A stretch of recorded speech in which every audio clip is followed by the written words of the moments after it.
ए बाबा ए बाबा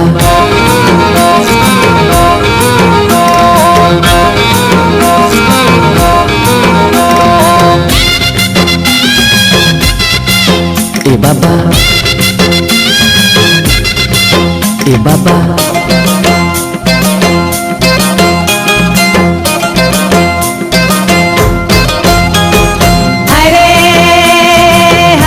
मारुति कार मॉडल गाड़ी हाय रे मारुति कार मॉडल गाड़ी बंडी साया सियल बाहिरे नवा साड़ी रे खाल पर साया बंडी सियल बाहिरे नवा साड़ी रे खाल पर चुंबक लागे हाय रे परोसिन मोर चुंबक लागे हाय रे परोसिन मोर चुंबक लागे लासा फांदा खेले मिठू मिठू बोले लासा फांदा खेले मिठू मिठू बोले देख जीवा आगी लागे चुंबक लागे हाय रे परोसिन मोर चुंबक लागे हाय रे परोसिन मोर चुंबक लागे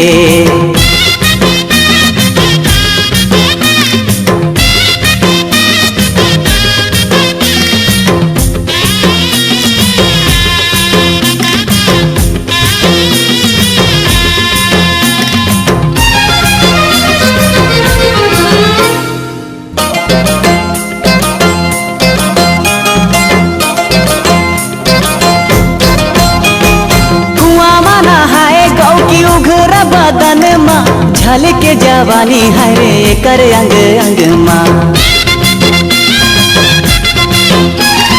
पारा टोला माँ हो अथे बड़ चर्चा कोई कहे ऐश्वर्या कोई सारे मेरे जा चुमक लागे है रे परोसिन मोर चुमक लागे है रे परोसिन मोर चुमक लागे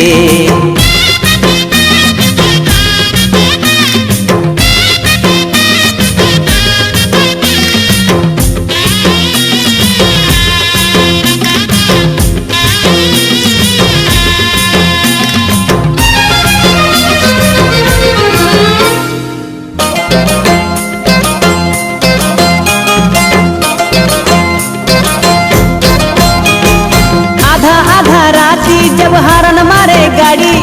धीरे धीरे खुलते परोसिन कर कावाड़ी सबो झने बाज गे है खेले कैसन जाल वो बूढ़ा बाबा लाठी टेकत पूछे तोर हाल वो चुमक लागे हाय रे परोसिन मोर चुमक लागे हाय रे परोसिन मोर चुमक लागे हाय रे मारुति कार मॉडल गाड़ी हाय रे मारुति कार मॉडल गाड़ी साया बंडी सियल बाहिरे नवा साड़ी रे खाल पर साया बंडी सियल बाहिरे नवा साड़ी रे खाल पर चुंबक लागे हाय रे परोसिन मोर चुंबक लागे हाय रे परोसिन मोर चुंबक लागे लासा फांदा खेले मिठू मिठू बोले देख जीवा आगी लागे लासा फांदा खेले मिठू मिठू बोले देख जीवा आगी लागे देख जीवा आगी लागे देख जीवा आगी लागे।